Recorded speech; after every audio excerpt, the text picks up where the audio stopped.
Okay, this video today is going over a few types of exploits. One is a local file inclusion. Another looks like a remote file inclusion, and another is exploiting the Amazon metadata service. And I'll go into what that is. So first thing is we've got this IP here of this server. It is running in Amazon, but you can verify that on your Kali box by running whois and then the IP of the box. You can also just Google it as well. So here's the IP information, and you can see that it's in fact owned by Amazon Technologies. Now, this looks like a boilerplate Apache server, nothing special in it. One thing I like to do when I'm trying to, figure out if there is, slash something here, you get a 404 not found. I mean, you could do this all day, right? So one of the things I like to use is dirbuster to do this. So you can just take this URL, put it into dirbuster, and we'll just speed things up, bump it up 30 threads, and we're going to add a word list to it. The Kali box comes with a boilerplate word list. We look under user share and then search for word list, and then dirbuster. You can see here there's this directory -list 2.3 medium text. Lots of options and nerd knobs to punch here. For simplicity of this demo, I was going to leave everything as defaults with file extension PHP, but you can put other file extensions. And what that does is it takes everything in here and does word.php. Basically, that's all it's doing. So I'll hit start. You can see here that it's already found a few directories, and it's going to prepend in the subdirectories word.php. You go over here, the results list. You can see what status code it got of the page. It's got the icons, and it looks like we've got a hit already. It's called proxy.php. I'm going to go ahead and just stop the enumeration, and we're just going to look at this proxy.php. I do proxy.php.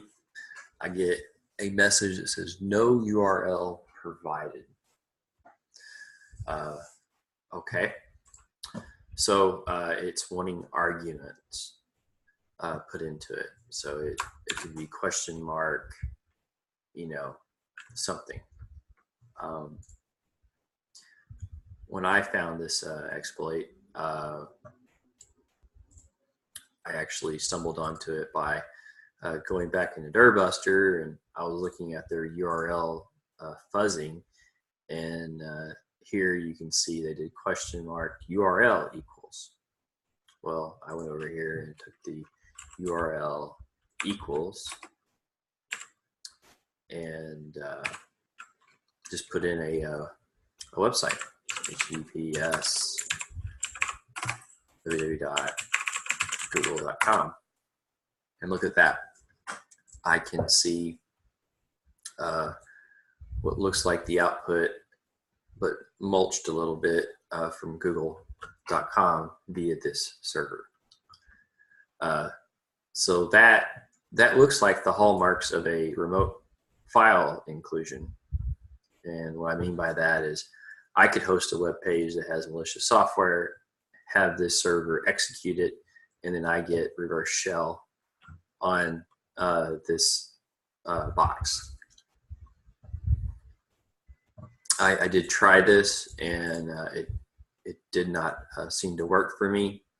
But one thing you can do is you can kind of look at, you know, can I read files locally on this? You know, are they doing some kind of sanitation so I can't input any directories or anything like that?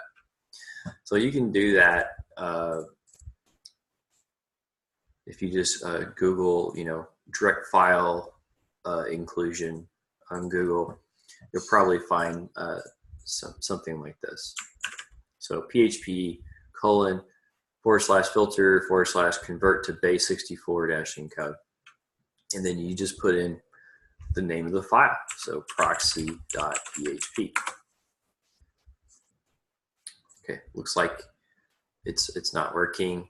I forgot to add resource equals and then the file name, right? Look at that. So here is the base 64 encoded version.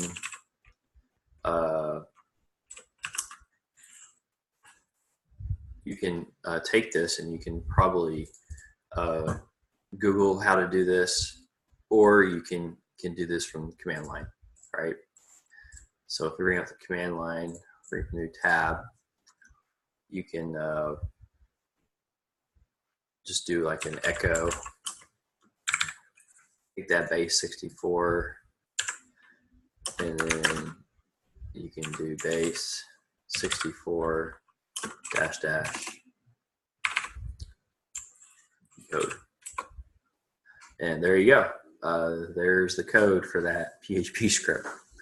So it looks like it just takes your URL, and if you don't put anything in, it says no URL provided, and then it echoes the contents of that file. So it doesn't really read it per se and execute what's on that web page. It just echoes it out. I could never see how to escape that echo, but there's other things that we could probably do here, right? So we could also traverse to the root. Just do this a few times, and you can do this as many times as you want, just so that you can break out of the current working directory. And you can do let's do an etc passwd. Okay, so we can read files as this user, right? Now, probably can't read etc shadow. Maybe we can. Can't read etc shadow. Another thing we can do is, we know this is an Amazon instance. So we can try to see if this instance is running a role, right? If I can execute any URL that I put in here, why can't I execute the which is only accessible by the server and relative to the server, the metadata service, right?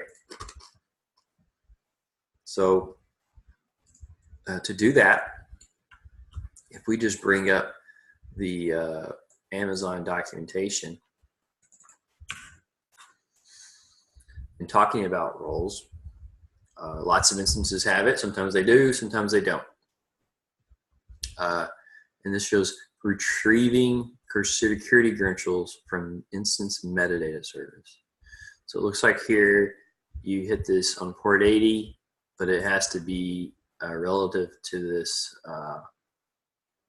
instance, and then the name of the role. We don't know the name of the role, but we do have, at least up to this point, that path. So if we take that and paste that in, we can see there's a demo row in here. And let's read that demo row. There you go, bam. Access key, secret key, and a token. And it does expire. So you do have to kind of keep an eye on that if you're working with this and get access denied.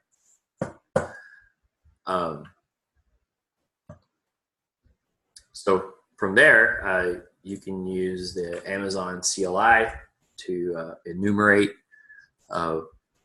what access this role has to. It may not have access to anything. Hopefully it's locked down. But then again, it may have access to more things that allow you to enumerate what's inside and around that instance that could help you further laterally move to other services within that environment, right? So first thing I like to do is try it from the CLI. So I've already installed the Amazon CLI. On Kali Linux, you can just do an apt get install and AWS CLI, and that'll install it. To add the key, you can just do AWS configure, and it runs you through a wizard. So you just copy this, paste this in, secret key,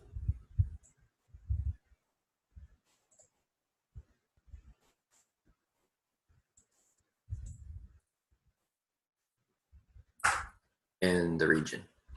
In this case, it looks like it's Ohio. Now you do need to add in the session token, this really long string. But in order to do that, you need to add it under your profile where this is eventually writing to the config, the AWS credentials.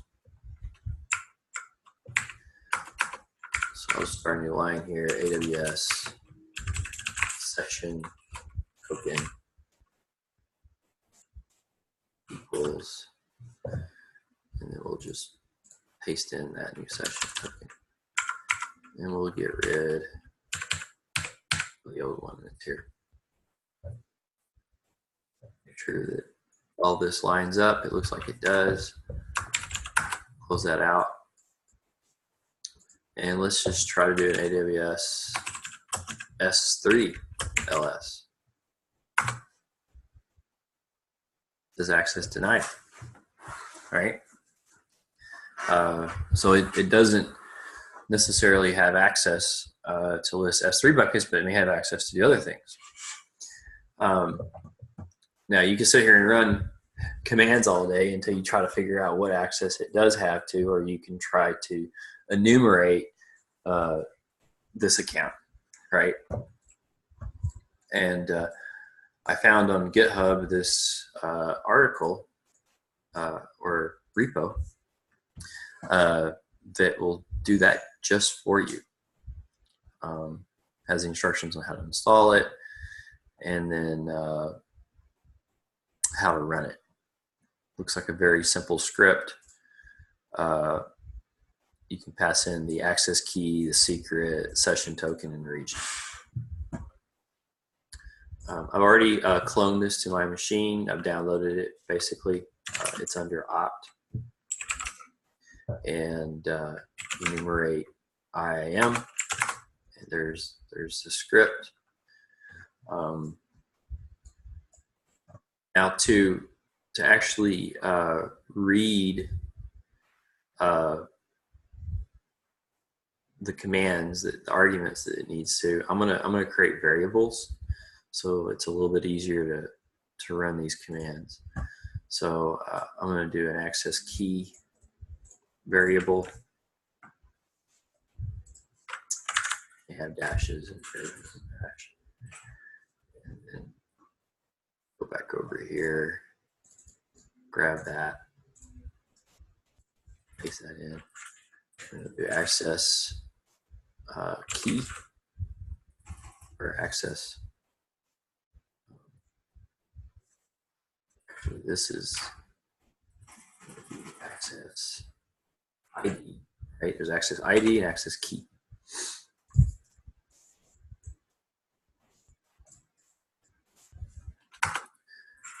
And then the key.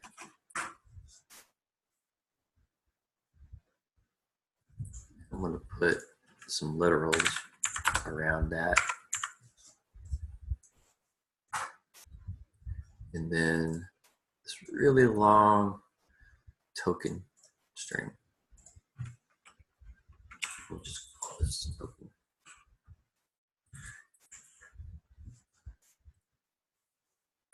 All right. Now we need to go over here and tabulate the command that we're going to want to run here. So Python script, enumerate IAM, and then copy and paste all this in.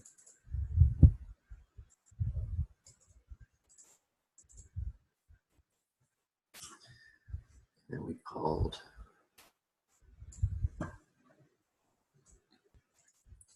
this access key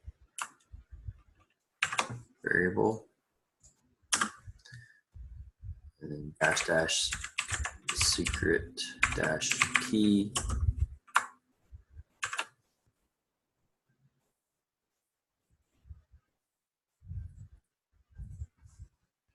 and --session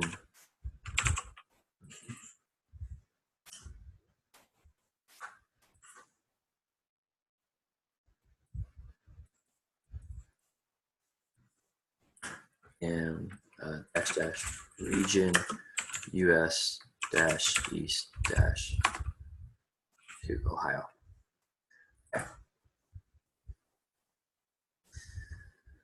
So it's going to start trying to describe as much as it can, just blasting commands at it. It's probably super noisy, similar to Nikto. Looks like it's got access to read quite a bit. You can read AWS EC2 information. So while that's running, we can, bring up AWS EC2 describe.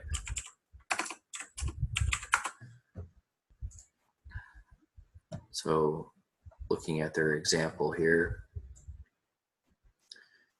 you can just run this command right here, AWS EC2 describe instances.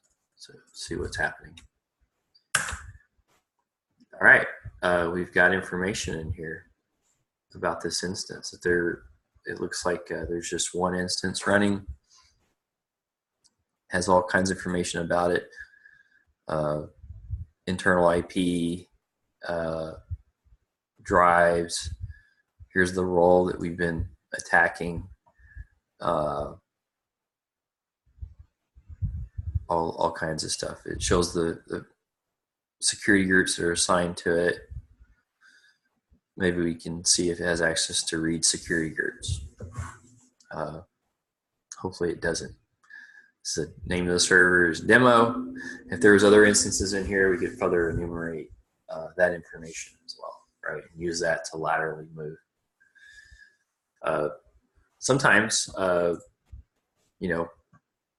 companies will use SCCM to store credentials, right?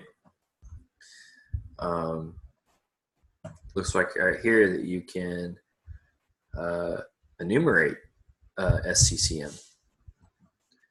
So if we look up parameter store,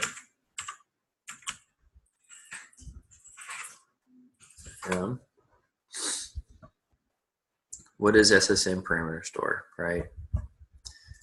And you can store usernames and passwords inside of it, right?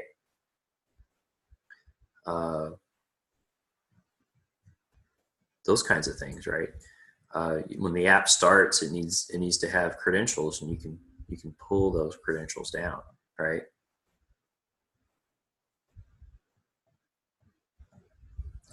So let's see if we can find the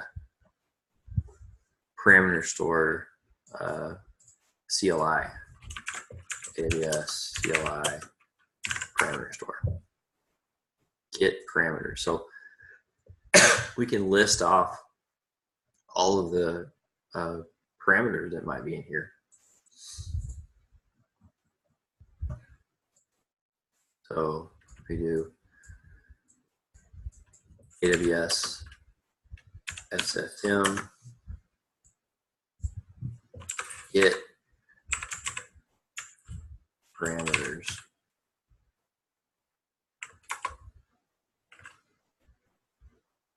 But what's name? So let's see if there's some other, maybe a describe command would do it. That'll kind of enumerate what parameters are out there. So describe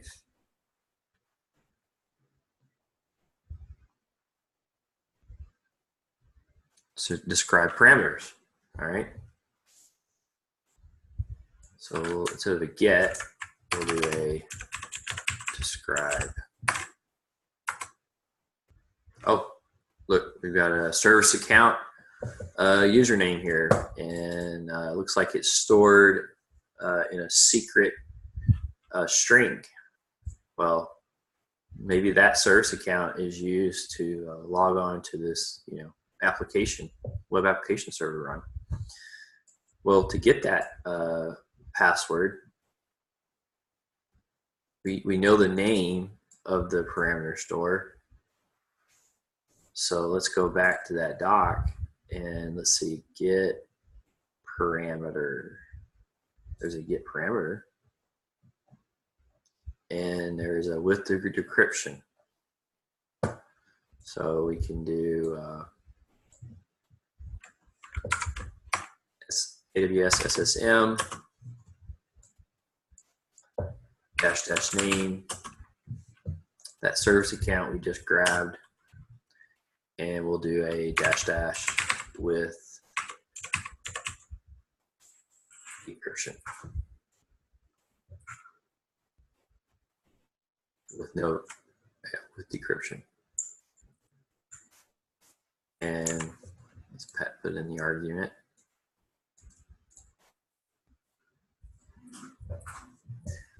And there we go. Looks like they used a really awesome password, but due to this exploit of this website, we were able to enumerate and get that password. Maybe that password could be used to log on to the web page in some fashion, right? In other videos, I'll go over how do you alert or try to defend against this, and also how to potentially scope down the ability to, if a developer is going to write code in this way, you need defense at depth, right? You need other things that compensate. So if they don't do a good job of writing the code, you're not exposed here. It does need access to these credentials, but you should not be able to run these credentials remotely. So that's all I have for now. Thanks, and bye.